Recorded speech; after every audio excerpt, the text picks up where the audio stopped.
Por un lado, la doctora Clara Grande es licenciada en Filología Hispánica y Filología Románica por la Universidad de Salamanca y es también doctora en Lingüística en Filología Hispánica desde el 2019, reciente, bueno, cerquita el doctorado, con una tesis que era un estudio de un texto médico muy interesante, un texto científico, leyendo a lo moderno, la cirugía magna de Guido de Cauliaco en castellano. Sobre todo es lexicógrafa, trabajando en el nuevo diccionario histórico del español de la Real Academia, y es además en este momento profesora asociada de la Universidad Carlos III, porque comentaba que por poco tiempo, porque el trabajo en la academia le lleva ya demasiado esfuerzo. Ha trabajado en diferentes proyectos, en grupos de investigación de la filología, de historia de la lengua, de textos medievales, y también tiene pues algunas publicaciones acerca del léxico de inventarios, de problemas en las definiciones, ediciones también de algunos textos.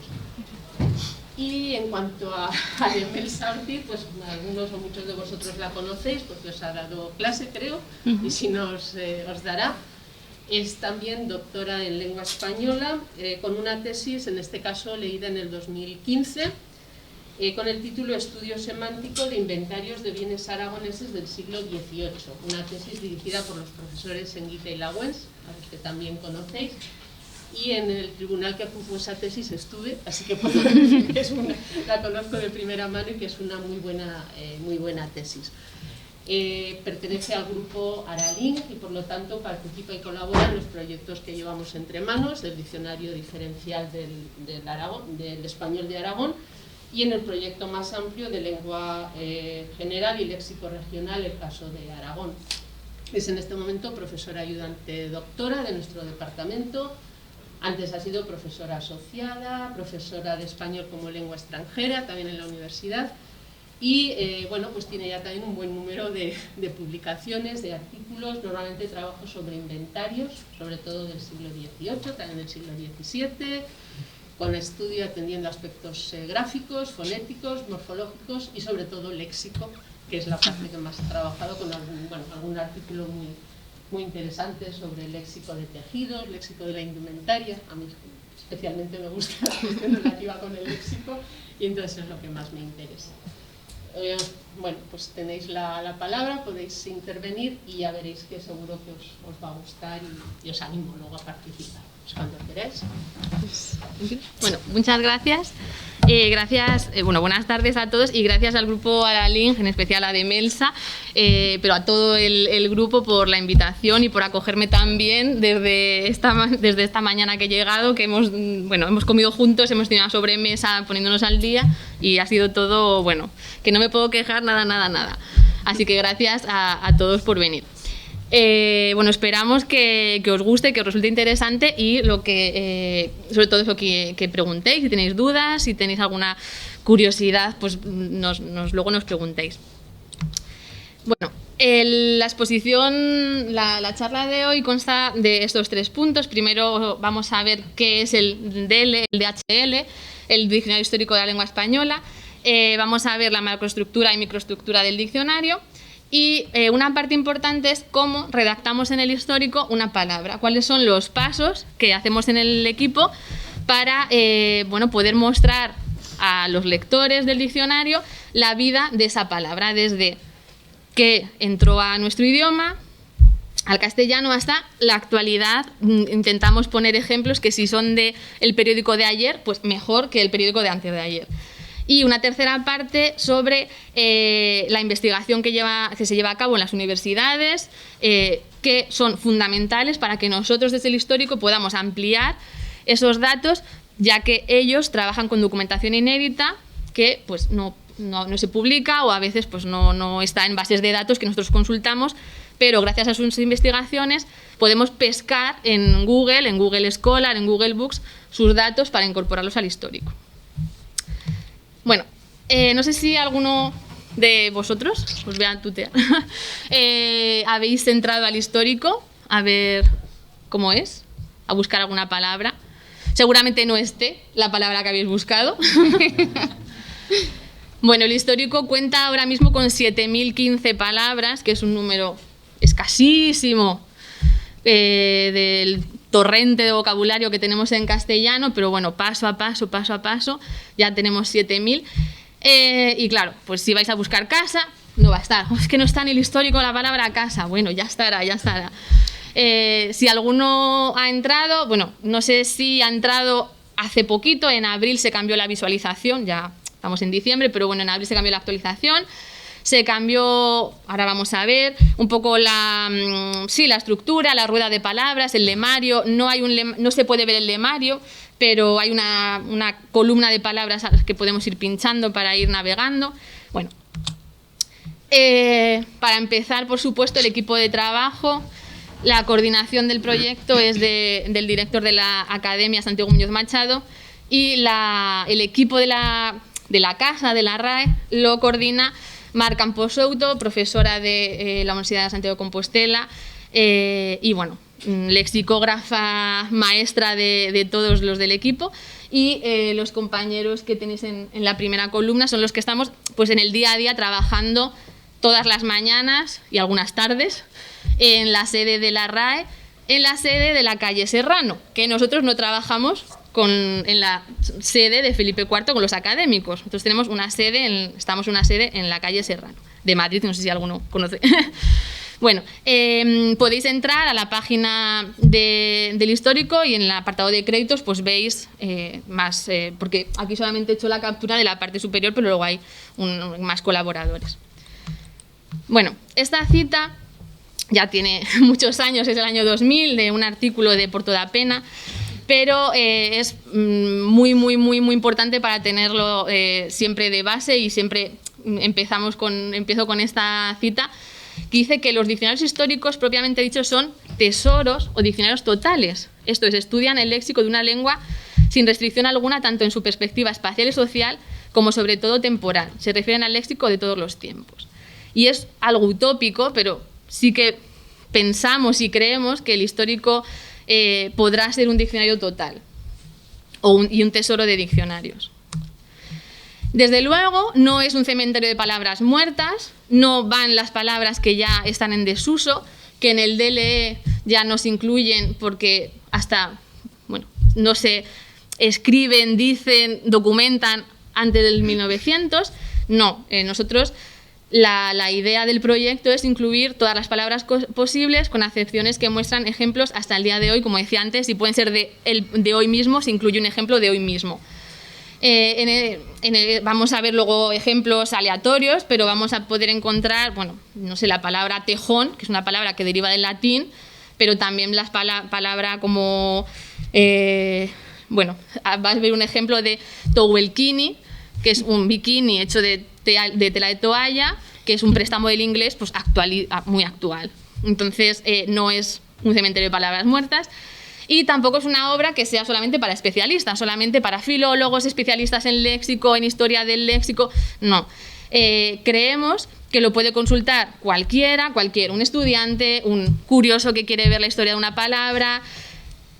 Sí, desde luego, investigadores que quieran hacer estudios gráfico-fonéticos, porque hay un apartado de sublemas con las variantes gráfico-fonéticas.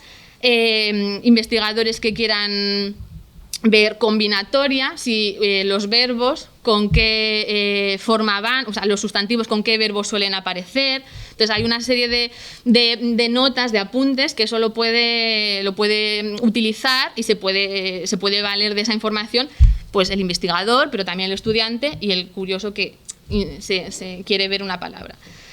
Tenemos un correo de hl@rae, desde luego abiertos a cualquier apunte, modificación.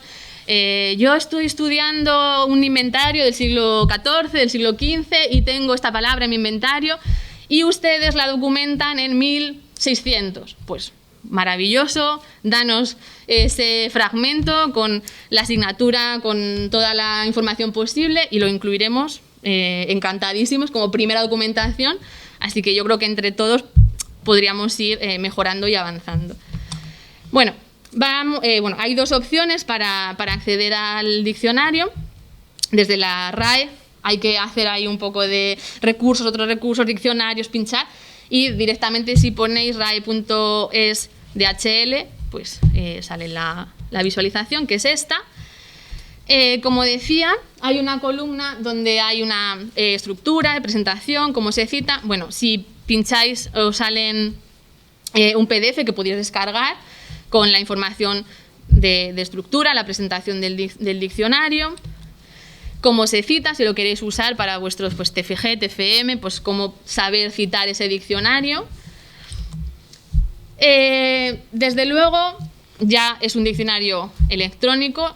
El primer histórico era en papel, el segundo histórico, la segunda tentativa de histórico fue en papel, pero ya esa tercera tentativa de histórico es definitivamente digital. Sería inabarcable hacer algo en papel de este tipo.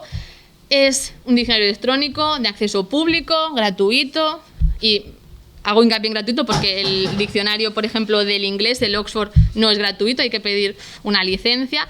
El Tresor de la lengua del francés sí es gratuito.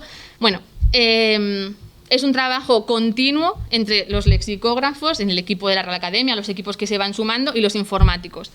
Y como os podéis imaginar, es difícil hablar con un informático de filología, lexicografía, pero bueno, estamos ya, mi coordinadora sabe cómo decir, cómo hablar. Los informáticos ya evidentemente manejan más lexicografía que nosotros a veces, y sabemos llegar al punto de ponme esto aquí para que yo pinche y me salgan los sustantivos que empiezan por la definición, empieza por instrumento. Entonces ya sabemos cómo hablar entre nosotros para entendernos.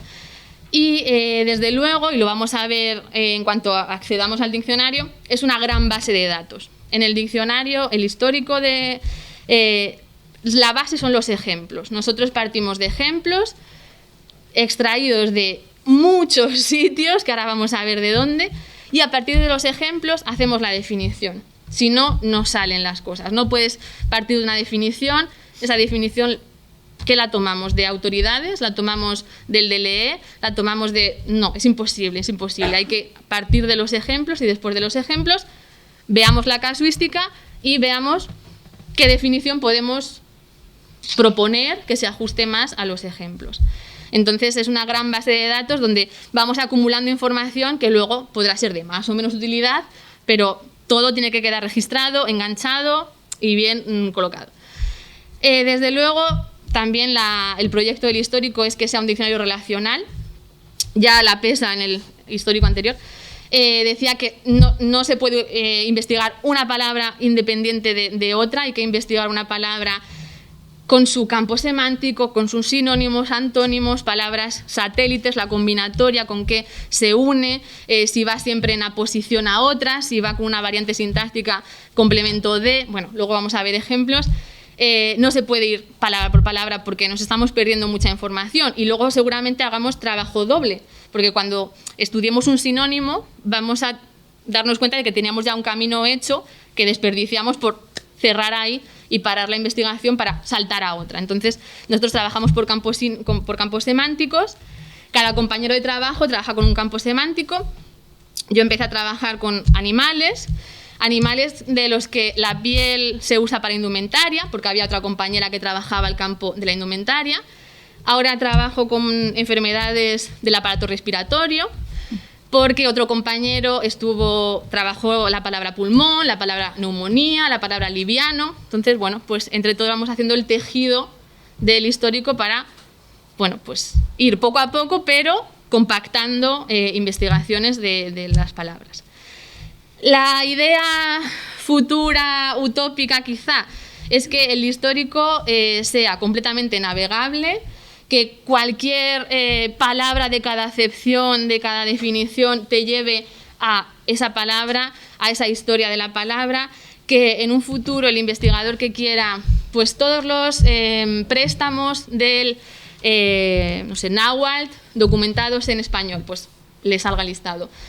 Que quiero los sustantivos cuyo descriptor semántico sea instrumento, y le salga. O sea, eso hay mucho trabajo por detrás, informático, pero bueno, esa es la idea de que en un futuro el proyecto, el diccionario, sea totalmente navegable.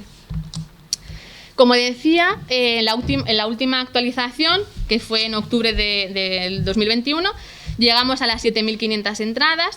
Nosotros hacemos 2 actualizaciones al año, normalmente abril, octubre, mayo, noviembre, más o menos.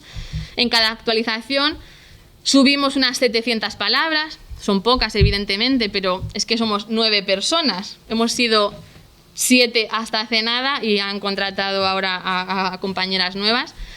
En abril, no sé si os enterasteis, se hizo una presentación en la RAI, en la sede antigua, se creó Redacta, que es la red panhispánica de academias, universidades y centros de investigación para la elaboración del DHL.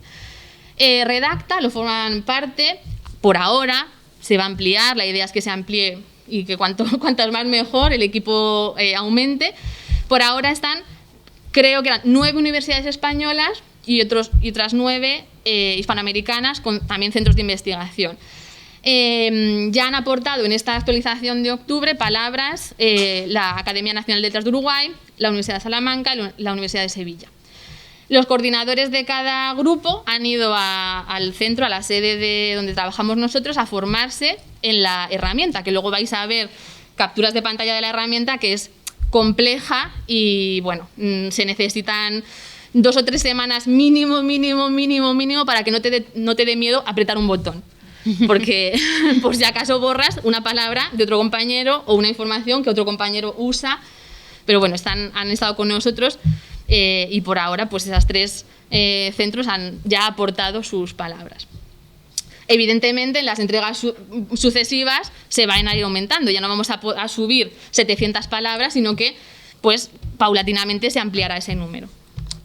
Bueno, estas son las 2 opciones de entrada, esa es la visualización de entrada, aquí tecleamos la palabra y nos aparece, por ejemplo, mapache. Mapache fue mi primera palabra del histórico y pues tengo mucho cariño a esta palabra y digo, pues voy a ponerla de ejemplo, claro.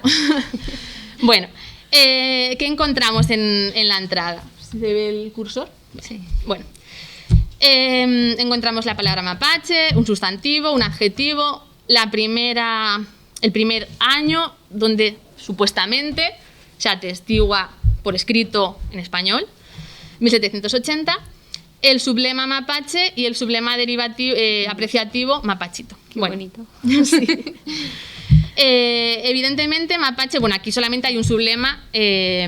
Sublema significa que si tenemos una palabra en los ejemplos con diferente grafía y es importante para el que quiera estudiar aspectos gráfico-fonéticos, hay que mantenerlo. Luego vamos a ver ejemplos con la palabra acordeón. En este caso, mapache, todos los ejemplos que encontramos son de mapache.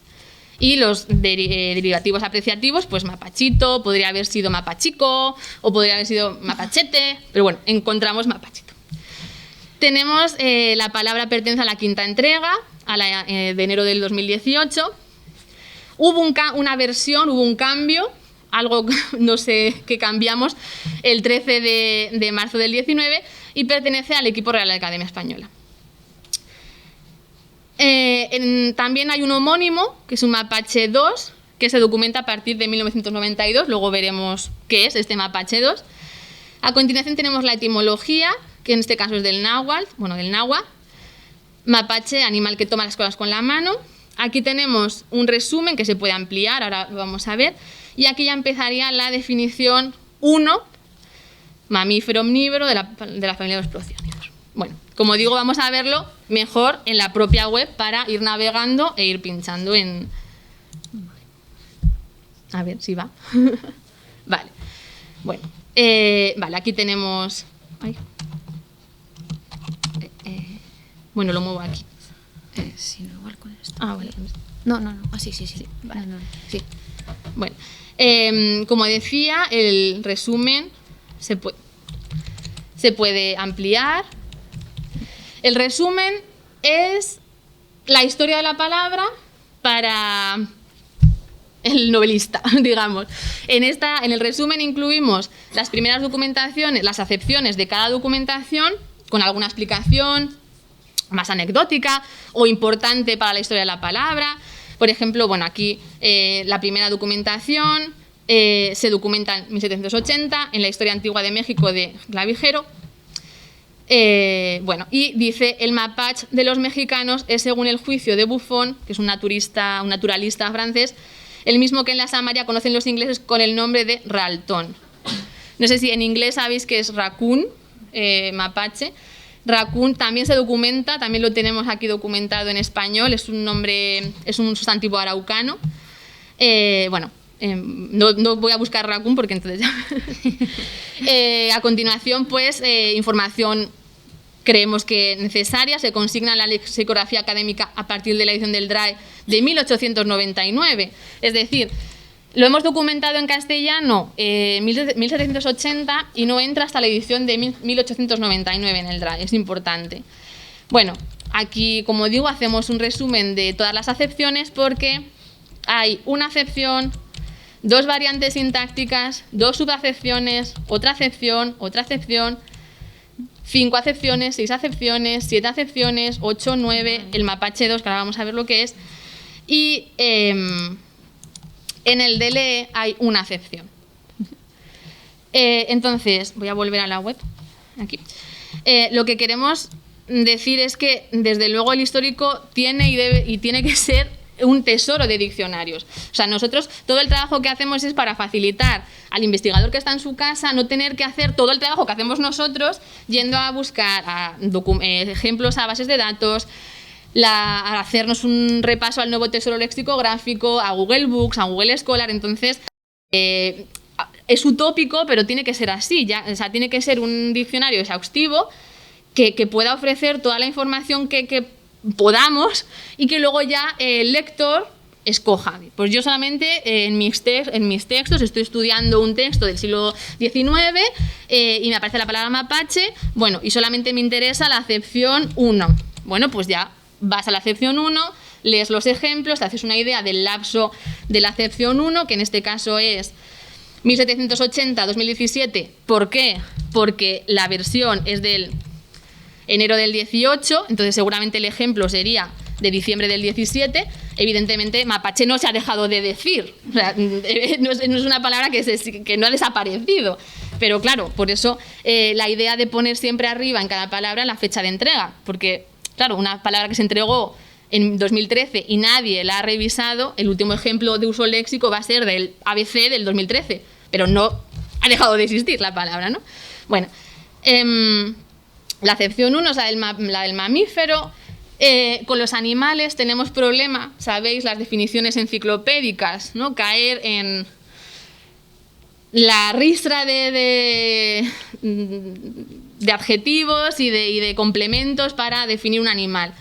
Es complicado, no sabes dónde parar, no es lo mismo un gato, que claro, para todos es conocido, a lo mejor al compañero que le toque hacer la acepción de un animal que solamente vive en Nueva Zelanda y no lo conocemos. Ahora sí, claro, tú vas a Wikipedia y ves la imagen y ya sabes cómo es por la imagen, pero es difícil hacer la definición de un animal sin caer en la definición enciclopédica.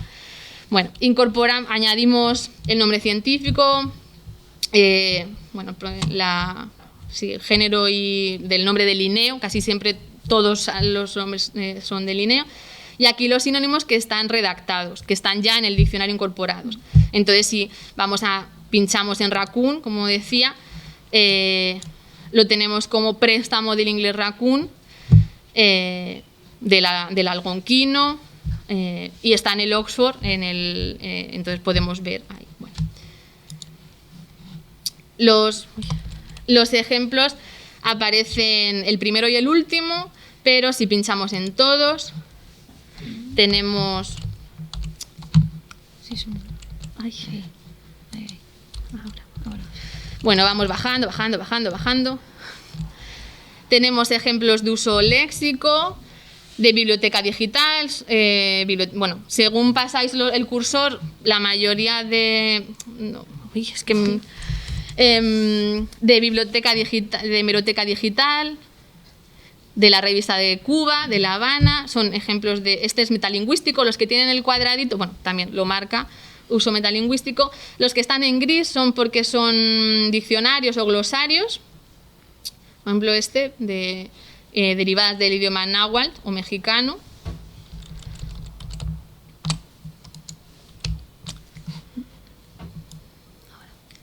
Bueno, iríamos pasando hasta llegar al ejemplo, como veíamos, del 2017. Tenemos variantes sintácticas con modificadores boreal o común, mapache común. Bueno, tenemos acepciones por sinécdoque, por metáfora, que se marcan, el mecanismo lo marcamos en la herramienta para que se vea la relación con la acepción 1 o con la acepción que sea. Puede ser de la acepción 4 a la acepción 5. Bueno, pues aquí se marcaría el 4, 5 en el mecanismo. Igual tenemos una voz propia del español de México, miembro del movimiento armado mapachista, y en el primer ejemplo ya nos lo explican.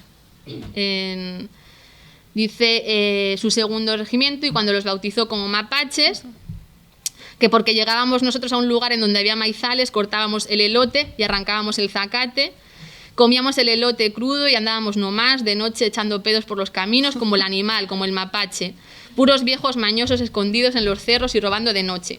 Fue así como Castillo nos puso nombre, son mis muchachos, son mi mapachada, así decía. Bueno, pues luego también tenemos recogida la palabra mapachada con este significado, claro, y la marca de México. Bueno,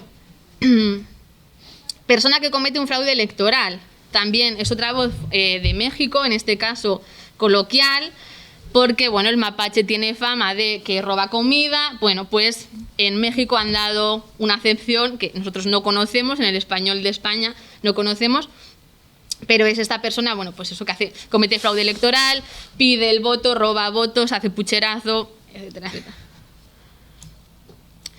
Y las acepciones que están marcadas, que están con el simbolito del libro, son acepciones lexicográficas. Esto es que las hemos encontrado consignadas en diccionarios, pero no hemos podido dar un ejemplo de uso. Entonces, según Malaret, en el Diccionario de Americanismos del 25, oso hormiguero, roedor. Bueno, pues no hemos encontrado ningún ejemplo de uso donde parezca por el contexto que es un oso hormiguero. O sea, siempre, claro, el problema es cuando es un animal, si aquí es oso hormiguero y luego es en las 6 en Guatemala, tejón, es muy difícil en el propio contexto saber si se refiere o no. Ay, perdón.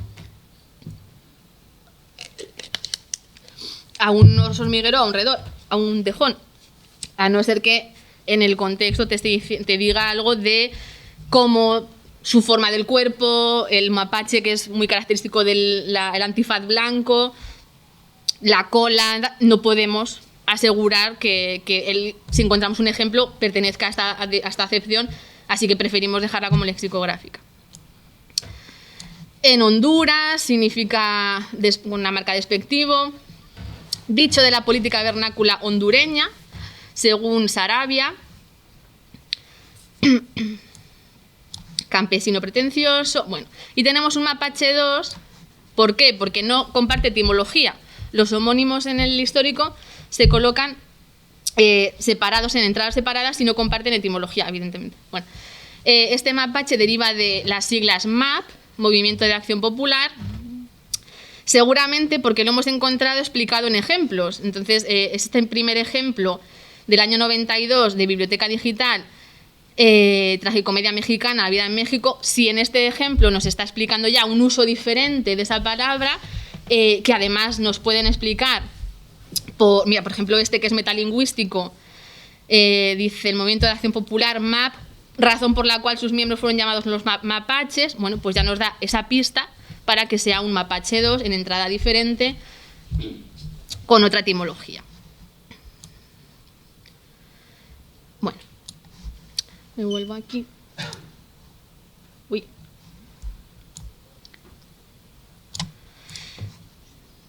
Y como decía, nosotros con el proyecto del histórico es intentar que sea un diccionario total, que ayudemos a los investigadores, a los estudiantes, a los lectores, y demos más información que el de LEE, que evidentemente es un diccionario de uso que todos necesitamos en el día a día, pero que no tiene ese componente evidentemente histórico, ni que incluya ejemplos, ni, bueno, porque tiene otro uso, o sea, realmente, no hay que darle más vueltas.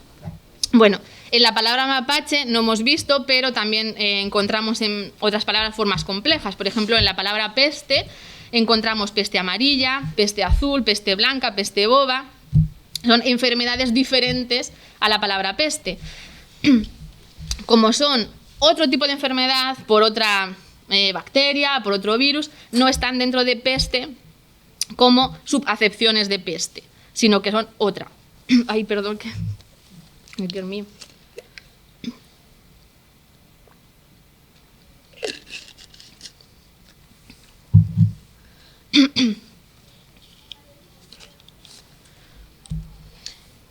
Igualmente, también recogemos envíos, por ejemplo, en ballena, en la voz ballena, tenemos barba de ballena, blanco de ballena, esperma de ballena.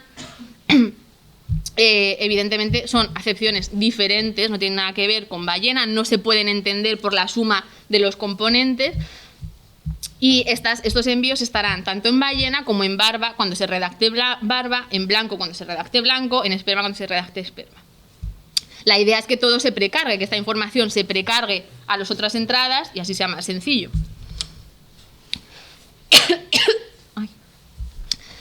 Los sublemas, como decía, en la voz acordeón tenemos ejemplos de la palabra acordeón, acordeón, alcordión, cordión. Esto es necesario que aparezca no solamente en los ejemplos cuando se desplieguen, sino bueno, pues en un lugar más destacado para el investigador que le interese pues eso, el apartado gráfico fonético de la palabra, lo tenga pues de un vistazo, lo vea, aunque luego en los ejemplos ya vea el uso de o dónde se documentan esos sublemas. Y los derivados apreciativos, pues por ejemplo en guitarra, la voz guitarra, guitarrica, guitarrilla, guitarrón, guitarrita. Los hiperlemas, por ejemplo la palabra canguro, el que tiene el puntito es la palabra que se documenta con más antigüedad, y luego son homónimos o cuasi homónimos, sí. Cangarú, cangarú como préstamo. Ya hemos visto los que tienen los libritos. Las entradas que tienen la cruz son ejemplos, son entradas que solamente tienen ejemplos de uso hasta 1900, y luego a partir de 1900 también podemos encontrarlos, pero ya solamente en diccionarios. Las definiciones fragmentadas... Ay, es que me estoy ahogando. No sé, ¿me puedo quitar la mascarilla? No. Sí, sin problemas. Es que no sé si es la mascarilla o los nervios, pero... Ay, perdón. No. Tose, que no pasa nada. Ay, no, sí, yo creo que... Uf. Vale, perdón. Bueno, gracias.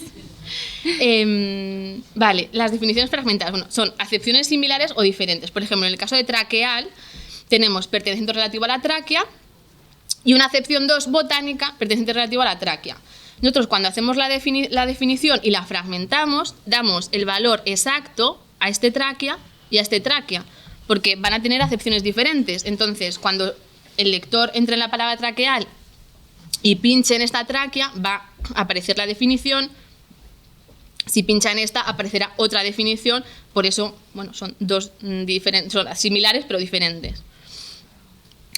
Las etimologías. Bueno, nosotros creo que lo más peleagudo es la etimología, porque los ejemplos, bueno, evidentemente, nosotros documentamos una palabra en 1604, porque el primer ejemplo que encontramos pues está en Corde o está en CDH.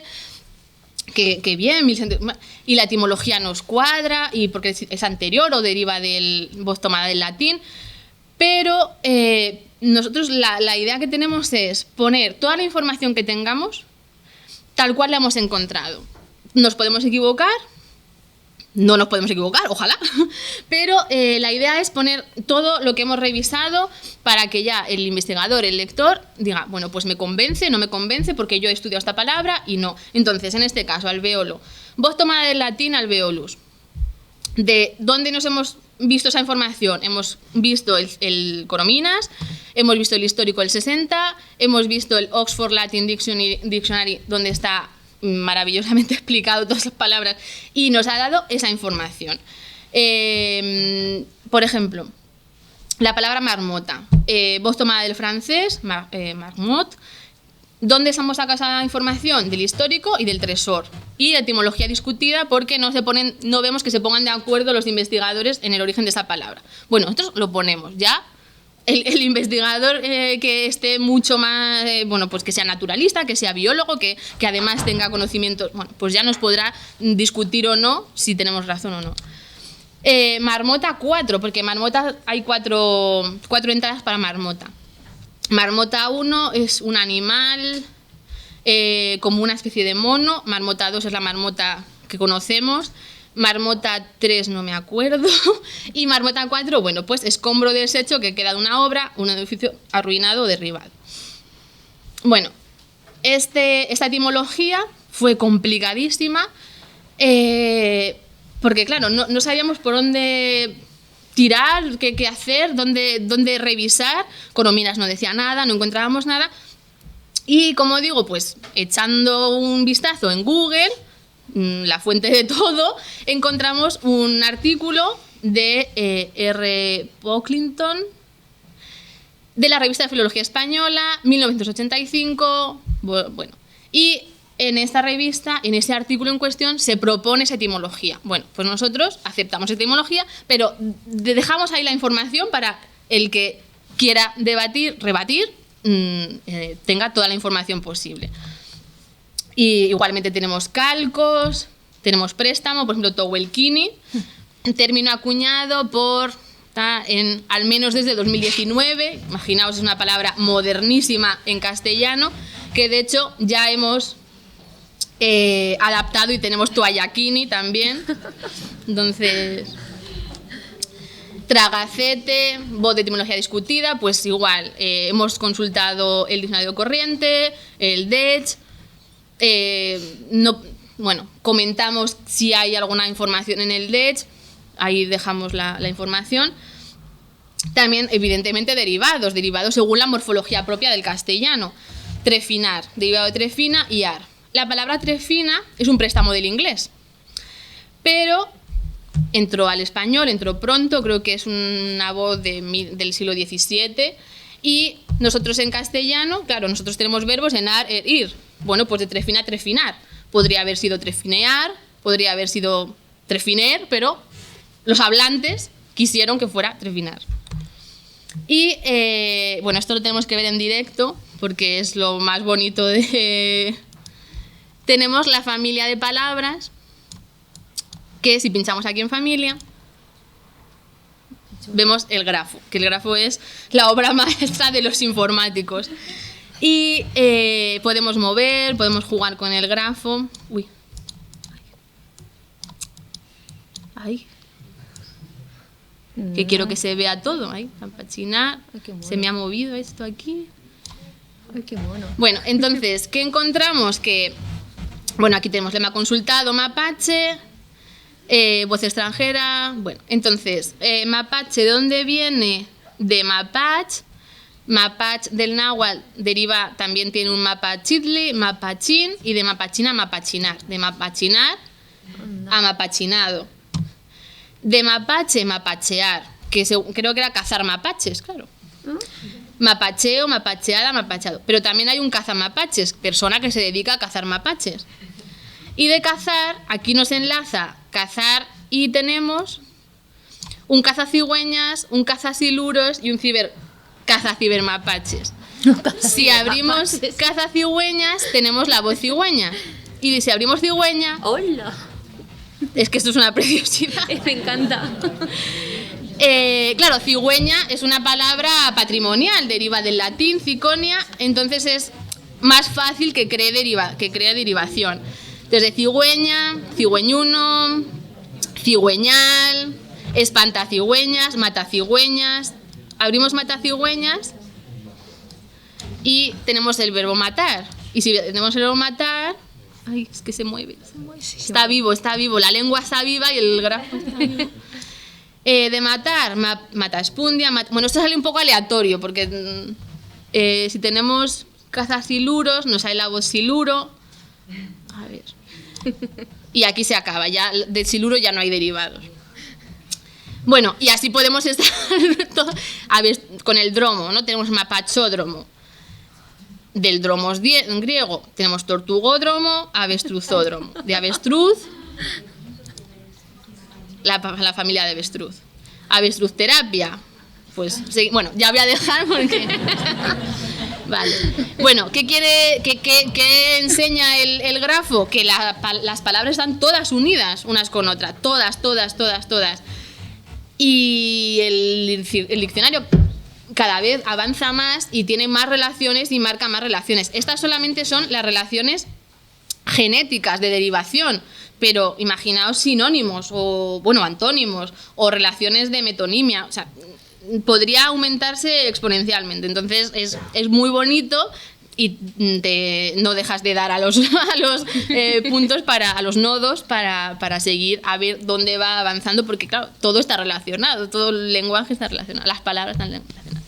Bueno, como recapitulación de esta primera parte, insistir en que no es un diccionario de palabras muertas. Pretendemos que sea un diccionario total, integrador, ese tesoro de diccionarios que ya hablaba por toda pena, que el investigador que quiera ver la palabra canguro o la palabra mapache no tenga que hacer el recorrido que hemos hecho nosotros. Y evidentemente en continua revisión. No solamente porque encontremos, no sé, un manuscrito o encontremos, por ejemplo, la hemeroteca de la Biblioteca Nacional se actualiza cada año, creo que es, con revistas nuevas y periódicos nuevos.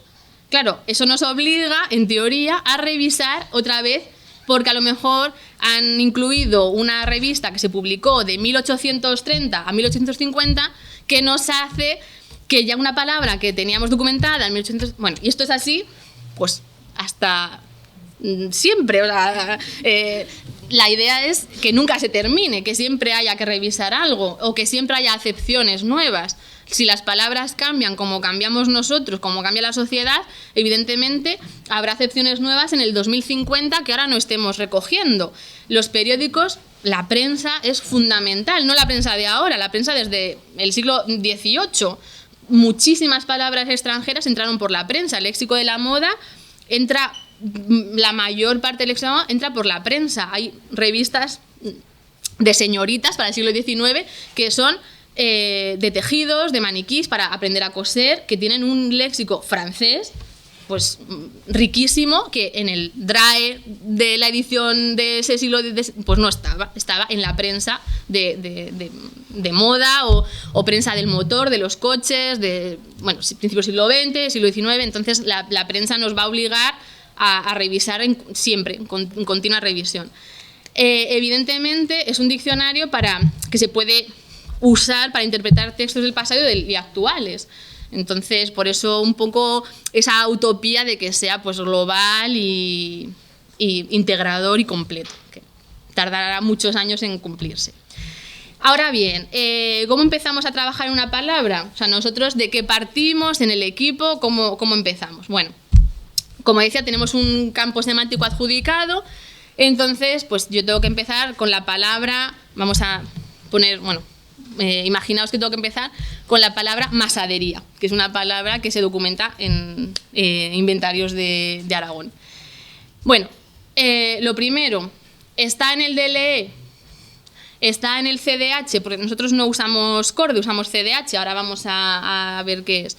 Bueno, tenemos que ir al tesoro lexicográfico, al nuevo tesoro, tenemos que ir al fichero de la RAE, tenemos que ir a hemerotecas y vamos haciendo el camino, que puede ser mecánico, pero siempre da sorpresas, o sea, no es nada mecánico, de ir siempre a las mismas bases de datos para ir ampliando esa palabra y viendo cómo se hace. Bueno, la herramienta, la intranet de la herramienta la compartimos allí en la oficina. Entramos por clave, bueno, en fin. Tenemos esta pantalla base de redacción. Aquí, pues por ejemplo, yo tengo estas palabras asignadas, son antiguas, chulengo, y bueno, entramos a la palabra chulengo y tenemos estas pestañas, son lema, familia, acepciones, formas complejas, selección, Bueno, vamos a ir pinchando en cada pestaña y vamos a ir rellenando todos los apartados y, bueno, siempre damos a guardar 80 veces, tenemos mucha manía de guardar para que no se pierda nada y vamos a ir pestaña por pestaña. Esta es la pestaña principal, aquí escribiríamos el lema, el encabezamiento original, formas flexivas, si hay pues sustantivo masculino singular, plural. Todo esto, formas flexivas y apreciativos, se rellena únicamente si hemos encontrado ejemplos de uso. Si no, se queda vacío. En una acepción lexicográfica que únicamente se consigne en el DRAE 2001, no creo que sea así, pero bueno, pues se quedaría hasta aquí.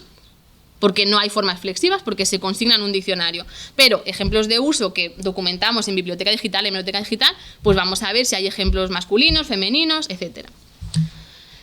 Hay un apartado del resumen, que esto ahora ya está precargado, se precarga cuando vas metiendo acepciones, se precarga, entonces nos ahorra mucho tiempo. Y la pestaña de familia de palabra, que esta sigue siendo manual. Entonces, tenemos que, aquí en tipo, étimo, hay un desplegable, vamos poniendo pues lo que pensamos, ¿no? Si es un étimo o si es un préstamo, o si es, bueno, vamos rellenando. Por cada étimo que incorporamos hacemos una ficha para que se quede todo bien guardadito, porque no sabemos quién va a venir después de nosotros, que necesite una explicación, un enlace, de dónde hemos tomado esa información. Bueno, pues se queda todo bien guardadito. Esta es la pantalla de acepciones. Todo esto sí que es manual, sí que tenemos que ir desplegando cada desplegable y ir seleccionando la relación semántica, la fuente. Esto sí que sigue siendo manual. Aquí el mecanismo, pues tendríamos que señalar si es acepción metafórica, metonímica, si hay algún sinónimo, pues también rellenarlo manualmente. Esto todavía es manual. Y las marcas también, según los ejemplos, porque únicamente nos basamos en los ejemplos. Si los ejemplos nos indican que siempre se documenta en revistas de medicina científicas, bueno, pues ponemos marca medicina. Si solamente se documenta en periódicos de México de siglo XXI, pues marca México. Entonces, según los ejemplos, así ponemos las marcas. La definición fragmentada. Esto hace que cada acepción en un futuro sea completamente navegable, que si tú estás viendo una definición de instrumento parecido a la guitarra de 8 cuerdas, puedas pinchar guitarra, puedas pinchar parecido, puedas pinchar cuerda y te lleven no a la entrada, porque eso lo hace el DLE, eso sería fácil, bueno, evidentemente, no sé, sino a la acepción en cuestión, porque si estamos hablando, guitarra a lo mejor tiene 20 acepciones, entonces habrá que marcar al lector a qué acepción de guitarra le lleva, no solamente a la entrada, sino a la acepción en concreto. Nosotros usamos CDH, el CDH tiene 3 capas, la CDH nuclear, la capa acorde, siglo XIII, 1975, y la capa CREA. Y esta es la única ventaja que tenemos, que es que los ejemplos del CDH se pasan automáticamente a la herramienta. Si aquí ponemos en lema la palabra puerta, nos saldrán 10.000 ejemplos, seguramente, y vamos a ir clicando, exportar. Y se exportan. Luego habrá que leerlos, porque no todos van a ser puerta como parte del mobiliario. A lo mejor puerta tiene 50 acepciones y habrá que ir moviendo cada ejemplo a su acepción correspondiente, pero por lo menos nos lo pasan automáticamente. Esta es como la chuleta que tenemos. Tenemos que revisar CDH con las capas Cord y CREA, tenemos que revisar Corpes, que lo introducimos manualmente cada ejemplo, tenemos que revisar el tesoro, que lo introducimos manualmente, el fichero manualmente, si ya están en Corominas. Biblex es una base de datos de artículos científicos, artículos de investigación. Entonces, bueno, pues si la palabra marmota aparece en un artículo, ahí tenemos ya la pista y luego hay que buscarlo. Y si está en el histórico del 33 o del 60. Y la hemeroteca y la biblioteca, ese es el grueso, porque vamos a ver la hemeroteca de la Nacional, vamos a ver la hemeroteca de prensa histórica, periódicos nacionales, hispanoamericanos, corpus como Carta, Cordian, Corlexin. Miramos en Google a lo loco, porque pueden salir acepciones nuevas de debajo de las piedras. Miramos Biblioteca Digital Hispánica de la Nacional, bases de datos bueno, webs donde hay libros en PDF como Archive, Google Books, cualquier página web que tenga libros en PDF. Nos valen todos los ejemplos posibles, todo que tenga URL, que se pueda dejar guardada esa URL y que tenga fecha, autor, que sea, no nos vale forocoches, por más que yo insista a mis compañeros, porque digo, si ahí está el lenguaje, vamos, el vocabulario más vivo tiene que estar en forocoches, pero no se puede. Pero bueno, por ejemplo, cualquier periódico, una columna de opinión, cualquier noticia que sea, bueno, pues eso, ¿no? Identificable con su título, con su revista, nos vale. Todo lo metemos manualmente y es un trabajo muy duro, pero nos da muchas pistas. Por cada ejemplo que metemos, lo guardamos en nómina para que el que venga detrás siempre tenga toda la información posible, sobre todo la web. Sí, eso es básico, incorporar la web. Bueno, igualmente, como insisto, siempre hay que pensar en el equipo porque no sabemos quién viene detrás.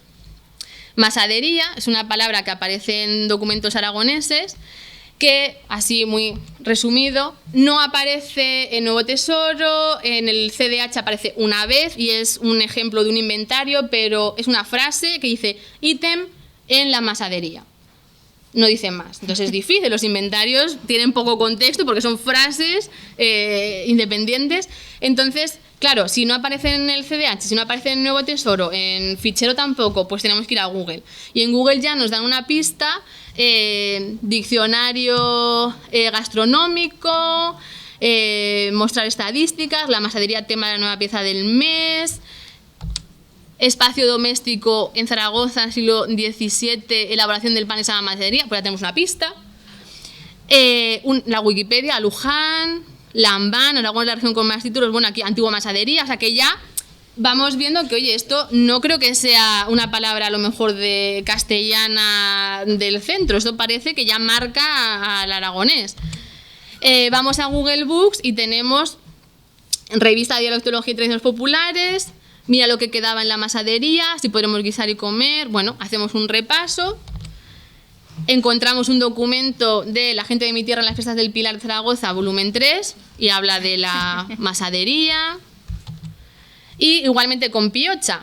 Piocha sí aparece en el CDH, pero tiene muchos ejemplos, bueno, 48 ejemplos. El primero es este. Aparece el Nuevo Tesoro, aparece en la Hemeroteca Digital, en el Mercurio Histórico Político del 52. Aquí tenemos una piocha de diamantes. También piocha en el Diccionario de Español de México, que también hay que tener en cuenta. Pero, así, investigando, digo, precisiones léxicas en la indumentaria final del siglo XVIII. Uy, pues son precisiones léxicas, tengo que leerlo, porque me puede dar una pista para alguna acepción que yo me esté dejando al hacer la palabra piocha. Entonces me meto y resulta que es de Demelsa. Entonces digo, pues tengo que leerlo y hablar con Demelsa. Entonces allá Demelsa nos va a hablar de la documentación. Bueno, pues gracias, Clara. Claro, bueno, como veis, la academia hace muchísimas cosas y tiene acceso a muchísimos datos, y los historiadores de la lengua, pues bueno, pues también hacemos cositas muy majas, y evidentemente nos tenemos que plantear una pregunta. Una vez hemos visto ya cómo se trabaja en la academia, claro, ¿cómo podemos ayudar nosotros, los investigadores de la historia de la lengua, al diccionario histórico? Porque así pues parece que lo tienen ya todo. Pero realmente, no, dice ya, claro, no. Evidentemente no tienen todo. Y es que, claro, los historiadores de la lengua, pues como los del grupo de la LIN, pero también muchos de vosotros que estáis aquí pensando, uy, el TFG, ¿qué voy a hacer? Bueno, pues podéis hacer muchas cosas, se podéis aportar y ayudar a Clara en su labor. Pues claro, nosotros lo que tenemos es acceso a documentación inédita en la que van saliendo poco a poco ejemplos de estas palabras, digamos, entre comillas, un poco raras, y que, bueno, pues que poco a poco van desentrañando y desenmarañando y poniéndole un poquito de luz a la historia de esa palabra. Entonces, bueno, pues yo, pues para justamente con esta conexión de, uy, ha llegado a un artículo en el que se hacen unas pequeñas precisiones, os he seleccionado algunas palabras curiosas que yo me he ido encontrando en estos años de investigación con documentos pues concretamente de Aragón del siglo XVIII. Entonces he seleccionado tanto palabras que son propiamente aragonesas, orientales, regionales, porque siempre hay problemas. En la charla anterior hablábamos un poco de eso, que no podemos decir nunca, esto es de Aragón. Bueno, pues esto es de Aragón de acuerdo con lo que sé yo hasta ahora. Ya se verá si realmente es solo exclusivo de Aragón o si lo tenemos un poquito más extendido de lo que en un principio pensamos. Entonces, os he seleccionado voces que salen en los documentos aragoneses del siglo XVIII que he ido analizando durante estos años. El primero, bueno, ya os lo ha adelantado Clara, es os lo he intentado ejemplificar un poco pues a través de representaciones, cuadros, etcétera, en los que pues podemos ver objetos que van saliendo en estos inventarios de bienes que son tan ricos para ir descubriendo palabras, ya digo, entre comillas, raras, extrañas, exóticas, llamémoslo como queramos. Bueno, pues aquí veis en este cuadro, que además es de la época del siglo XVIII, que se pintó en el siglo XVIII, pues esta señora, con poderío, pues llevaba en su pelo pues una cosa así, una especie de joya muy mona para la época, claro, que es lo que decía Clara que es la piocha. Entonces, claro, pues nosotros, los investigadores del léxico, lo que hacemos es, pues de repente nos sale esta palabra piocha, como me pasó a mí, y empiezas a investigar, claro, no en la academia, sino tú con tus diccionarios y con tus medios y con tu internet, y vas encontrando pues diferentes datos, pero tú lo tienes en tu texto, que es, digamos, lo fundamental, lo que no tienen los académicos, las personas que trabajan para la Real Academia Española. Entonces nosotros tenemos ahí el ejemplo, tenemos ese uso de verdad, vivo, o sea, la gente lo decía, iba por ahí diciendo, ay, mira, qué piocha tan mona llevo en el pelo hoy. Hoy no lo decimos, pero decimos, me he comprado estos pasadores o estas horquillas o estos coleteros, pues entonces decían piocha. ¿Qué es la piocha? Pues una joya de varias formas que usaban las mujeres como adorno en la cabeza. En la época pues se utilizaban diferentes tipos de adornos y cada adorno tenía nombres distintos de acuerdo con la forma, con el material con el que estaba hecho. Yo he seleccionado piocha, pero por ejemplo en cuadros de la época también se ve que en vez de ponerse joyas, porque aquí es lo que se ponían en unas joyas, se ponían una especie de plumas muy monas, pues esas plumas tan monas se llamaban airones. Entonces cada uno pues tenía su nombre. ¿De dónde viene? Pues es una palabra que en realidad la cogemos del italiano piocha, viene de pioggia, que significa lluvia, y es porque la forma, si os fijáis un poco, aunque quizá la imagen no se ve muy bien con la luz, pero tenía, como era una joya y había así como un poco de movimiento, parecía como gotitas de lluvia, y por eso se le denominaba así. Es una palabra que, aunque a nosotros nos resulta totalmente ajena, era una palabra de uso en el siglo XVIII. Y de hecho, en el corde, que sí que lo manejaba Clara, hay ejemplos desde 1761, y yo lo tengo, por ejemplo, registrado en un inventario aragonés de 1764. También aparece pues, en el diccionario de Terreros, y la Academia lo recoge desde la 4ª edición, con lo cual el registro, tanto el del corde como el mío, son anteriores a lo que la Academia recoge en su momento, que es pues eso, unas décadas posterior. En mi caso, por ejemplo, yo tenía en una caja de zapa una mariposa o piocha de diamantes, imaginaos, brillantes y rubíes, y todo esto, con su aguja de plata, y otra cajita, otra piocha de plata guarnecida con diamantes y esmeraldas. O sea, pobre la mujer no era. Lo tenemos aquí en esta foto del documento original, y lo podéis ver aquí. Lo he subrayado, bueno, os lo he redondeado, lo he puesto así para que lo veáis. ¿Lo veis? Entonces, el mismo ejemplo, o piocha de diamantes, y también el segundo ejemplo que lo tendríamos aquí abajo. Bueno, son ejemplos de uso real de estas palabras, y ahora pues ya sé que estáis un poco cansados, pero os toca adivinar palabras.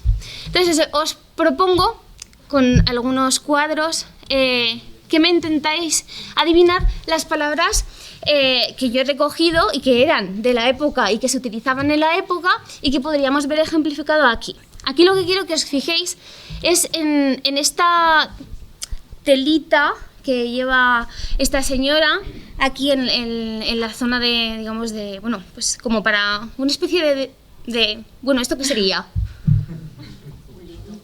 ¿Un qué? ¿Un? Los camareros lo llevan. Vale, no, pero yo digo no el que lleva apoyado en el brazo, sino el que lleva, digamos, tapándose un poco la tripa y un poquito las piernas.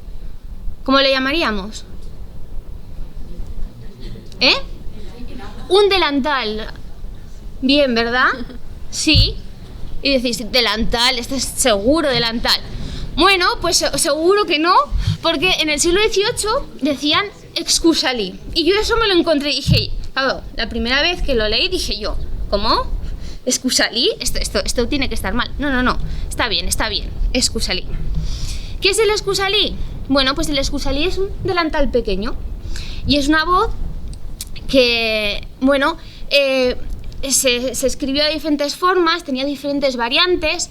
Se escribió excusali, excusali con S, excusalín acabado en N, y provendría del occitano de una forma excusali, excusalín, y este a su vez vendría del italiano, excusal, que significaba delantal. Estas tres variantes, como os decía, convivieron en el tiempo y eran variantes propias del siglo XVIII. La gente iba por la calle diciendo, mira qué excusalín tan bonito me he puesto hoy. Y bueno, pues como voces vivas de la época, los tenemos registrados. Claro, ¿qué pasa? Que estas voces, pues igual que ahora decimos, ¡ay, qué cool te has puesto hoy! O voy a escribir un tuit, son voces de la época, son voces que se empezaron a decir en el siglo XVIII. Y entonces, de acuerdo con los testimonios que hasta ahora, porque esto es muy importante cuando estudiamos palabras y estudiamos documentación antigua, todo es hasta ahora, hasta el momento, de acuerdo con los datos de los que se disponen hasta el momento, todo con mucha precaución, porque evidentemente nosotros no somos la RAE, no somos nada y tenemos acceso a... Pero incluso, la RAE no. Es que bueno, la RAE es la RAE, ¿no? Cualquier investigador está en la catedral, en el archivo histórico y descubre un manuscrito que trastoca cualquier etimología, cualquier historia de una palabra. O sea, hay tanta documentación perdida, que catalogada por otro nombre, bueno, es imposible. O sea, todo lo que dice de Melsa es que tenemos que siempre hablar de... Según los documentos que hemos encontrado, lo documentamos hasta en esta fecha, pero nadie sabe si dentro de 10 años se va a encontrar un miocid perdido. Claro. Entonces, bueno, pues excusali. Lo que se sabe es que no está en el diccionario histórico de la lengua española, el diccionario en el que trabaja Clara, ahí no aparece nada, absolutamente nada. Entonces, ¿qué pasa? Que no existe. Sí que existe, está ahí, está en nuestros documentos. La gente lo decía de una manera habitual. Entonces, además hay que tener presente que cuando cogemos un documento antiguo y, por ejemplo, cogemos inventarios de bienes, claro, un inventario es una relación de cosas que tenían las personas en su casa. Y hay que tener presente que si tú coges un inventario y la persona pone un excusalín y ya está, y no explica nada más, es que es una palabra que la gente conocía y decía de manera habitual, que, o sea, no necesita más explicación. Si no necesita más explicación es que estaba viva en la época. Bien, entonces, esta palabra es del siglo XVIII. La tengo, por ejemplo, en este texto. Bueno, al menos, ¿sí? Cuidado, al menos estaba viva en el siglo XVIII. Lo tenéis ahí, más 8 onzas y 3/4 de dichos adarmes con encaje de oro, anchos y angostos, para guarnición de excusali, paletina y petos. Además es que cuadra todo porque está hablando de diferentes tipos de telas y adornos, bordados, etcétera, y además la paletina, que es también otro tipo de digamos que sería la bufanda de la época. Se protegían el cuello con unas paletinas, y los petos pues para proteger la zona del pecho, y el excusali. O sea, está hablando de ropas, de cosas que se ponía la gente, para las mujeres en este caso, pues para vestirse. Entonces pues cuadra perfectamente. ¿Qué tenemos, por ejemplo, en los diccionarios de la época del siglo XVIII y del siglo XIX? Pues os he dicho excusali, excusalín y excusalí con la X. Pues esas tres variantes aparecen en los diccionarios, pero por ejemplo, excusalín en el diccionario de autoridades dice es voz francesa y te dice nuevamente introducida. El diccionario de autoridades desde 1726 al 39, dependiendo del tomo que cojamos, y claro, pues en esa época era moderna, era una voz moderna. Y la tenemos ahí. El texto en el que la encontré era de 1739, o sea, es que es coetáneo al Diccionario de Autoridades. Escusalí, la tercera que os he puesto ahí en la diapositiva, aparecería en la tercera edición del Diccionario de la Academia, que es de 1791, mucho posterior. Y la de Escusalín, con N, también aparece en esa tercera edición. Con lo cual, vemos que nuestro texto es un ejemplo, digamos, moderno de la época y que demuestra que realmente no solo está en el diccionario, sino que la utilizaban, que estaba ahí. Vale, ahora os propongo que adivinéis otra voz, pero ya nos movemos a otro campo. Hemos visto dos términos que se refieren a tipos de elementos que se ponían las personas, como ropa o accesorios. Y claro, podemos encontrar palabras que son interesantes, que son curiosas, que pertenecen a otros campos. Este es una representación de un molino, y quiero que nos fijemos en esa parte chiquitita, que sería esto, más o menos, y me gustaría que me dijerais cómo llamaríais a esto, a estos salientes, ¿no?, que gira el molino. Y ¿alguien me puede decir cómo le...? ¿Torno? Por ejemplo, ¿no? No es torno. Esto se llama álapa. Bien, álapa es una voz, en principio, álapa, ¿qué es exactamente? Es la paleta del rodezno. Claro, yo cuando encontré claro, no la encontré así directamente, sino que llegué a través de la etimología, etcétera. Rodezno es, digamos, la rueda, esa rueda que os he mostrado, y las álapas son las palas que forman esa rueda. Entonces, el rodezno, como veis ahí en el Diccionario de Autoridades, que hemos dicho que es coetáneo a los textos que yo estudié en la tesis y los que he seguido estudiando, pues es la rueda formada de muchas paletas, dice ahí, que llaman álabes, dices álabes, álapas. Los que habéis estudiado fonética conmigo, P, B, esas cosas, ¿sí? Entonces dices, ahí hay una conexión. Dice, regularmente, algo curvas, fijas o encajadas, alrededor de un cilindro, en las cuales hiere la corriente del agua y las impele para el movimiento. Usas en los molinos, que llaman de cubo, o los que hay de corto remanso o peso. Entonces, claro, cuando encontré esta palabra, ya empecé a hacer ciertas conexiones. Decía, álapa, álabe, pues tiene que venir del mismo origen. Es un origen incierto, quizá del latín alipes, que significaba alado. ¿Qué pasa? Buscando un poquito más, te sale que hay una forma álabe en documentación leonesa del siglo XIII, pero claro, no es álabe, nosotros tenemos álapa. Y álapa, lo único que encontramos fue que aparecía en el Diccionario Gaspar y Roig, que es de 1853, y que lo marca como una voz provincial. Ahí ya te da una pista del posible ámbito de uso que tiene este término. Y yo lo tengo en un inventario aragonés de 1793, y además en el diccionario andaluz mucho posterior, es decir, en otro diccionario aragonés también lo tenemos. Con lo cual esto ya nos hace pensar que esta voz puede que sea aragonesa o con una cierta extensión oriental. Os he puesto el ejemplo que tengo yo en mis textos, y está hablando de diferentes partes del molino, y entonces dice, con sus árboles, cercillos, clavijas y álapas, que los hace corrientes. En un inventario en este caso, de 1793. Lo tenemos ahí, álapas. Vale, siguiente voz. Ay, me gusta mucho. Me gusta mucho porque además en mis clases la suelo poner como ejemplo, en la de semántica y pragmática la suelo poner porque yo siempre, les hago buscar esta palabra para que se sorprendan, como me pasó a mí y me sorprendí yo cuando la empecé a estudiar. ¿Qué es eso? A ver, ya empezamos. Hemos dicho tapón, tape, o... No quiero decir nada, pero tape, hemos dicho tapa y tapón. Bueno, pues os lo he puesto como ejemplo de tape. ¿Por qué? Bueno, tape para mí es una voz bastante, digamos, importante, porque con esta voz fue con la que realmente me di cuenta de que tenía una cierta conciencia lingüística cuando era joven.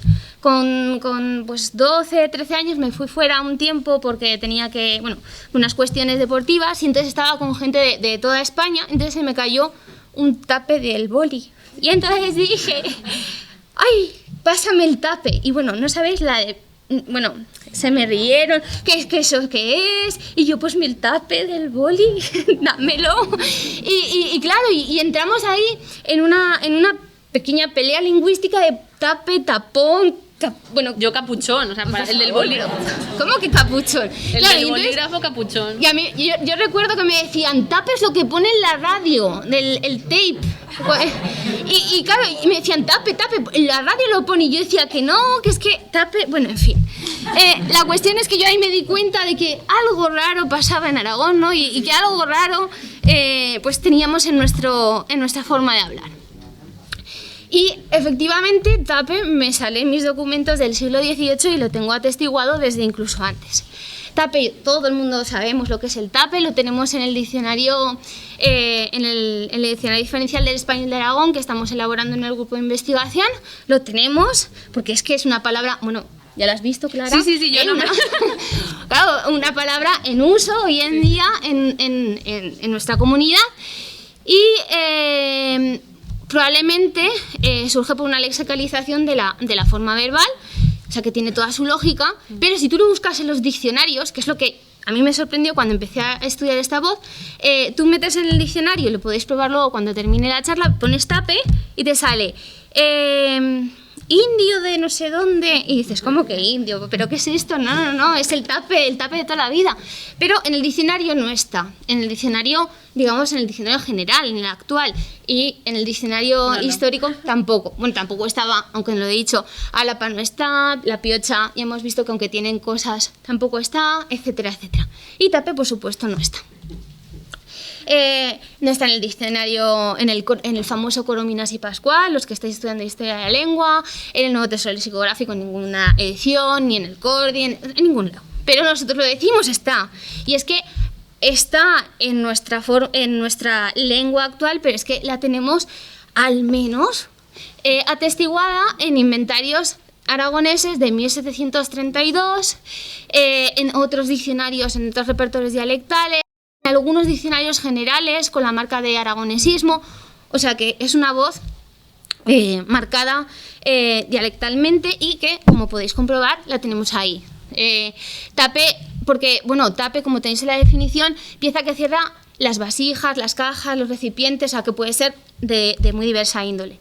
En los documentos del siglo XVIII, pues, hablando de los tapes o tapas de diferentes recipientes, 6 cucharas, tenedores, 2 cucharones, 3 aleros, un platillo con su escudilla, cuchara y tape.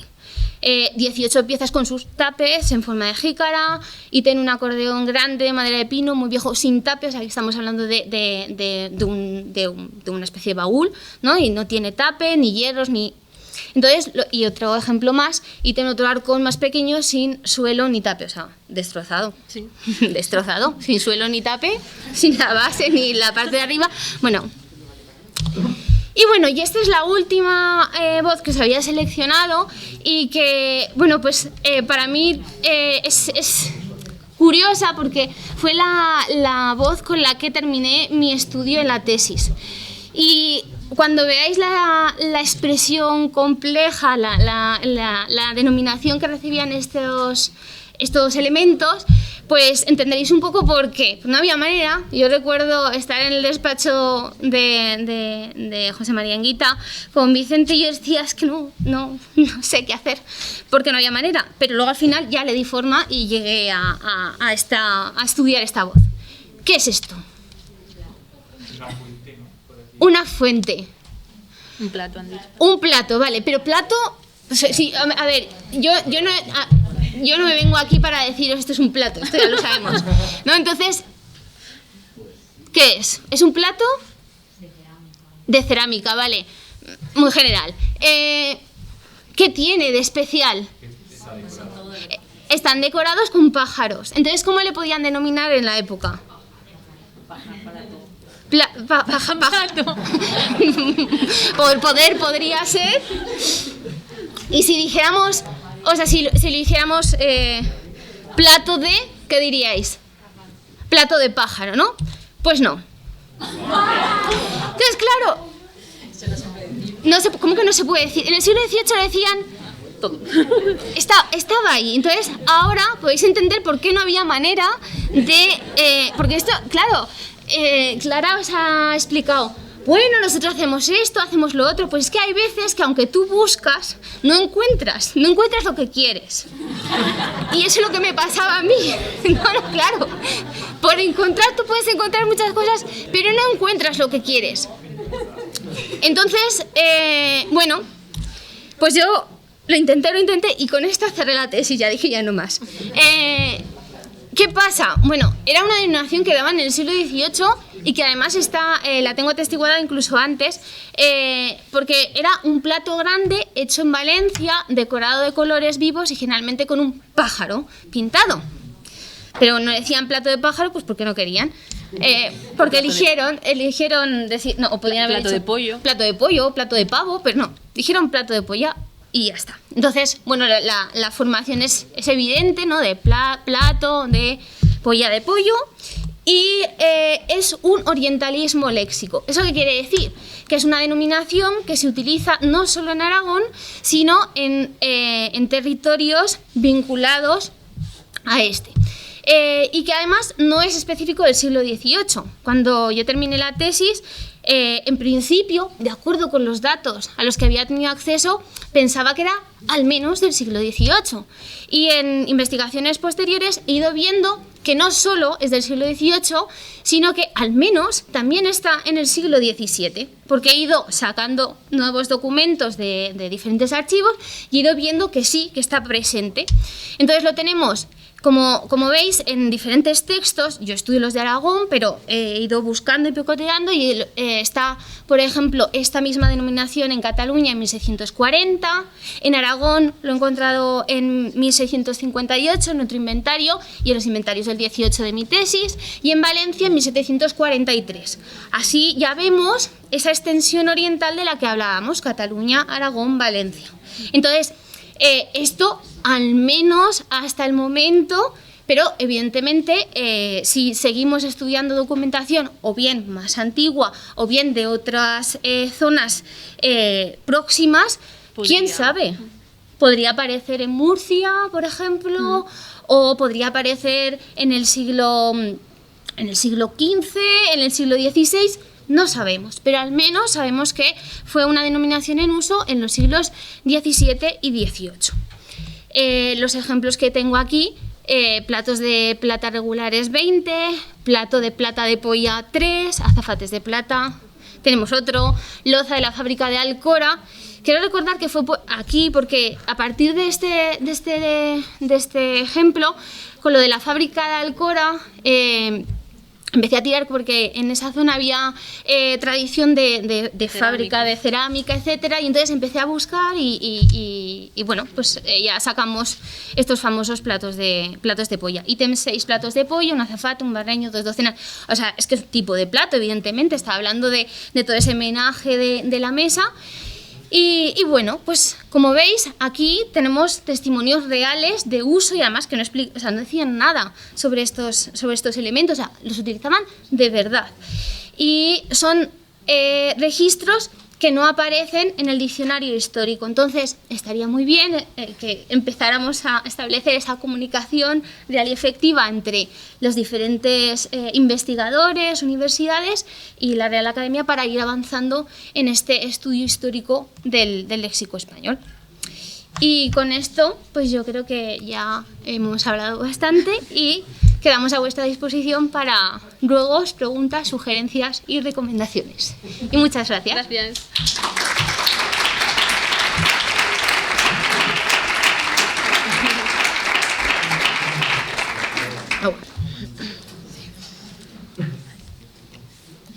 Bueno, se me ha extendido bastante.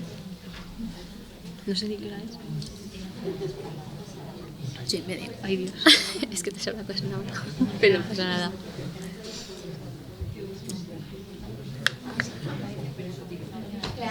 no Sí. sé si lo habrás dicho, justo a lo mejor estaba yo con el ordenador poniendo todo esto y no me enteraba, pero ahora, ¿en qué grupo de parados? ¿Estás trabajando en algún campo en concreto?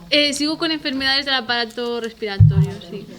Sí, sí. Y, bueno, y del mapache, es que te encanta, pero realmente ¿te encanta o acabaste unos meses necesitaste quitarte de los mapaches? No, me encanta, me gustó, hice mapache, tejón, marmota, bisón, me tocó hacer guanaco, vicuña, cuatí. Me gustó mucho porque cuando empiezas a trabajar en un campo, sobre todo ya en biblioteca digital, cuando te vas a Google Books y te salen ejemplos y ejemplos, ya sabes qué tienes que buscar y qué tienes que ver, porque ya conoces qué autores van a tener registrados esas palabras.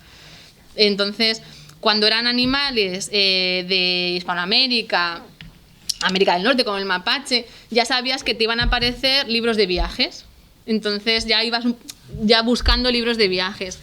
Si son voces patrimoniales como tejón, bueno, pues ya te puede salir, bueno, si tienes a lo mejor el CDH, ya que el CDH los ejemplos del CDH te cubran todo el siglo XV, XVI, pues ya no hace falta ir a biblioteca digital. Entonces, yo creo que que te acostumbras, que creo que te gusta y ya también eso, vas con el camino un poco más sencillo. Y luego, por ejemplo, con las subacepciones, porque nosotros también recogemos subacepciones, por ejemplo, tejón americano o bisón europeo, bisón de Canadá, sin llegar a la enciclopedia, intentamos, pero a veces se nos va un poco, no sabemos dónde parar, porque seguimos encontrando ejemplos y mientras haya ejemplos hay acepciones. Entonces ya como que vas sabiendo qué combinatoria tiene la palabra, porque ya conoces pues eso, el campo semántico. Y bueno, pues no sé, por el grupo, la coordinadora decidió que bueno, yo empezara a hacer respiratorias. La primera fue silicosis y fue como, ¿y ahora qué hago con silicosis? Menudo cambio.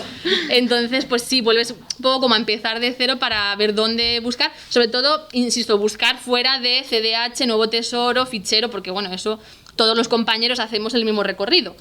Pero claro, cuando son voces médicas, lo primero es irte al diccionario de la Real Academia de Medicina, eso tenerlo de base. Entonces ya haces un borrador de entrada de las acepciones según ese diccionario, vas buscando ejemplos, pero ya sabes que vas a tener que ver mucha revista de investigación de científica. Entonces también ya sabes, pues, archivos de medicina de la Real Academia de archivos de bronconeumología de Buenos Aires. Entonces ya sabes que en Google Books te van a salir ese tipo de palabras. Y luego lo de las imágenes, que claro, yo cuando empecé con animales, lo primero que hacía era ver una imagen del animal. Y ya pues me iba haciendo una idea y luego ya pues eso, Google Books, biblioteca digital, hemeroteca, etcétera. Cuando vas a enfermedades ya es muy complicado ver lo de las imágenes, porque claro, luego me tocó hacer tuberculosis, entonces empiezas a buscar y te salen unas imágenes de unos pulmones y de tal, y ya es muy desagradable. Claro, hay compañeros que hacen, bueno, como cuando, claro, de Melsa busca plato de polla, en Google Imágenes, claro. Y le contaba antes que un compañero que le tocó hacer la palabra Kalashnikov, continuamente le bloqueaba el antivirus todo Google. Entonces ya tuvimos que hablar con los informáticos para decir, por favor, no los pongas antivirus porque no podemos entrar a los documentos. Pero claro, es que son palabras, es igual que el que le toque hacer, pues no sé, cuando nos toque hacer cocaína, pues tendremos...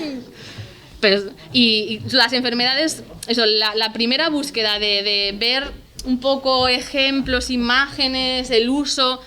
Eso es muy, muy desagradable. No, que se me está cortando la retransmisión en directo y la gente no se puede perder esto. Pero, y luego también hay palabras que son más fáciles de buscar porque no tienen ruido. O sea, por ejemplo, tape sería una palabra muy difícil, tendría una tarea muy larga en el histórico, porque tape, claro, como es del verbo tapar, bueno... podría proceder el verbo tapar. Si queremos buscar ejemplos de tape en biblioteca digital, en hemeroteca digital, nosotros intentamos luego, para facilitar un poco, pues buscar dos tapes, un tape, el tape y no tape, porque claro, nos va a salir mucho ruido del verbo tapar. Entonces, claro, hay palabras que son más fáciles que otras, aunque luego te dan sorpresa por otro lado, porque te pueden dar una sorpresa por la etimología, o te pueden dar sorpresa por que de repente sale en periódicos de México y tienes que estar leyendo prensa mexicana una semana para ver, pero bueno, hay diferentes palabras. Yo quería preguntarte qué tipo de criterios podéis tener más o menos en cuanto a la selección de qué animal, en el caso de los animales, investigar o no, porque a ver, es que nosotros tenemos un poco de drama, estamos haciendo un trabajo de investigación sobre metáforas de animales. Hay muchas, y muchísimas. nos ha tocado las palabras gallina y cabra. Entonces, cuando nos has contado esto, yo lo que he hecho es buscarlo. Sí, cabra va a estar en la próxima. En la próxima. No, ya no la tengo.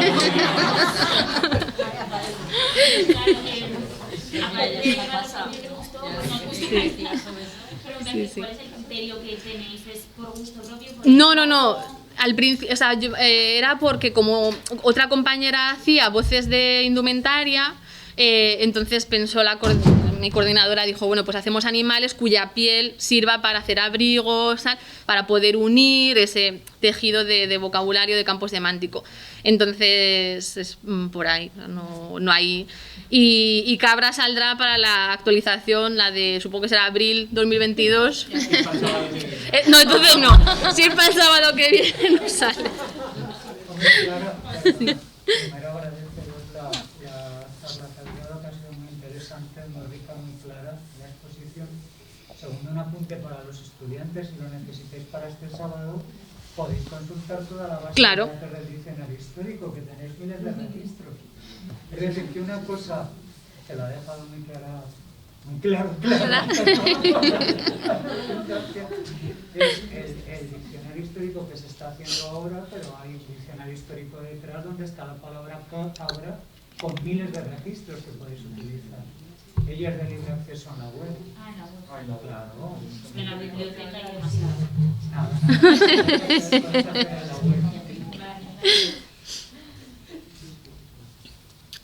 Oye, Clara, yo quería plantear, hay un asunto que me parece extremadamente importante en la actualidad, que es todo lo que tiene que ver con la political correctness, ¿no? Con la corrección política, ¿no? Porque acabo de ya ser lexicógrafo o dedicarse a esto, puede tener su riesgo, ¿no? Entonces, no, que quería, ya veo que tu campo de momento no has tocado ninguna palabra que tenga que ver con minorías, con cuestiones religiosas, sexuales, machismo, sexismo. Pero lo que yo me planteo es, ¿algún compañero tuyo que plantea estos temas, tú crees que desde luego presión social hay? Sí, pero... Me imagino que si esto realmente está llegando, que puede llegar a que incluso en el diccionario histórico no pongas eso, aunque sea la verdad, porque puede ofender. No creo...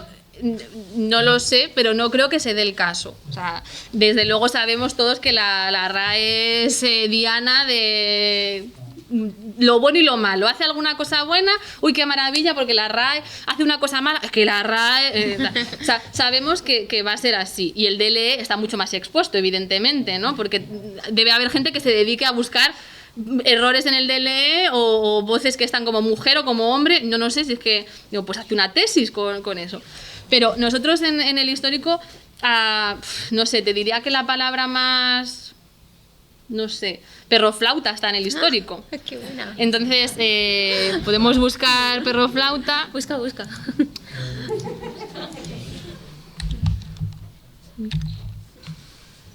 Ay. Ah, perraflauta, no perroflauta. Ay, pues hay un... Mira, no, perraflauta de sexo femenino, fíjate. Y perroflauta. O sea, y de verdad, perraflauta. El perroflauta, claro, porque a lo mejor si hay Perraflauta. solamente en la... Pero, No, yo siempre he oído y he dicho perroflauta, pero no perraflauta. sí, pues... Es persona, generalmente joven, aspecto desaliñado, que toca la flauta, como medio, flauta también está, como medio subsistente, y se considera acompañado de un perro. O sea, por ahora, yo por ejemplo, esta es la que se me ha ocurrido ahora de repente porque tampoco sé. Entonces, evidentemente intentamos que la acepción esté no marcada. Eso es yo creo que la lexicografía marca eso, ¿no? La acepción 1, la no marcada. Yo creo que, y viendo cómo vamos con los ejemplos y cómo hemos evolucionado, es que mandan los ejemplos. Y yo hay una palabra, feminismo, sí, es que es la sociedad, la realidad, el lenguaje, el vocabulario.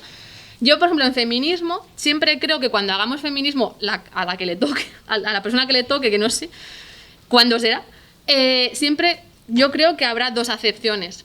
Y la primera acepción será la igualdad, ¿no? El feminismo, movimiento que propone, que promueve una igualdad entre hombre y mujer. Pero habrá un feminismo, acepción 2, que sea como embrismo, ¿no? Porque habrá ejemplos, que seguramente encontremos ejemplos en el que se diga, es que el feminismo es, y seguramente metalingüísticos, ¿no? Es que la mujer esté por encima del hombre. Ese feminismo, ejemplo de uso, no puede ir en la acepción 1. Entonces, nos irán marcando esas acepciones. Y yo estoy convencida que en feminismo habrá mínimo 2 acepciones. La primera, la no marcada, llamamos, pero bueno, no sé si me he explicado bien. Y desde luego, bueno, no sé, esto está grabándose, madre mía. Pero la palabra, no sé, cualquier palabra... negro o gitano. Sí, claro, o bueno, sí, cualquier palabra. Es que son los ejemplos, o sea, los ejemplos mandan, evidentemente, siempre intentamos, pues eso, no ser lo más políticamente correctos dentro de lo que la lexicografía nos deja y manda, y los ejemplos, insisto, son los que nos guían, pero sí, es que los ejemplos, es que la sociedad es la que va cambiando el lenguaje, es que eso es inevitable. Y si hay un novelista, porque también hay ejemplos de literatura, ¿no? Pues todo Corpes tiene mucha carga de literatura, también evidentemente carga de prensa, pero si hay un novelista que ha estado publicando libros desde el 2000 al 2020 y siempre ha usado la palabra, mesa, para no sé, mueble de la cocina, pero no sé, un uso que no es el de la mesa, pues habrá que incluirla con los ejemplos de ese autor. Y eso para cualquier palabra. Así que desde luego que nos podrán criticar, pero es que a todo el mundo, a cualquier investigación va a tener crítica, y si está expuesto y público, pues va a tener crítica igual. Eso está... Gracias. Nada, gracias. Ánimo. Muchas gracias a vosotras. Creo que ha sido muy interesante, y creo que además ha promovido la participación. Tenemos ya que acabar el coloquio, ya se ha alargado bastante, y nada, damos las gracias de nuevo. Gracias. Gracias a vosotros.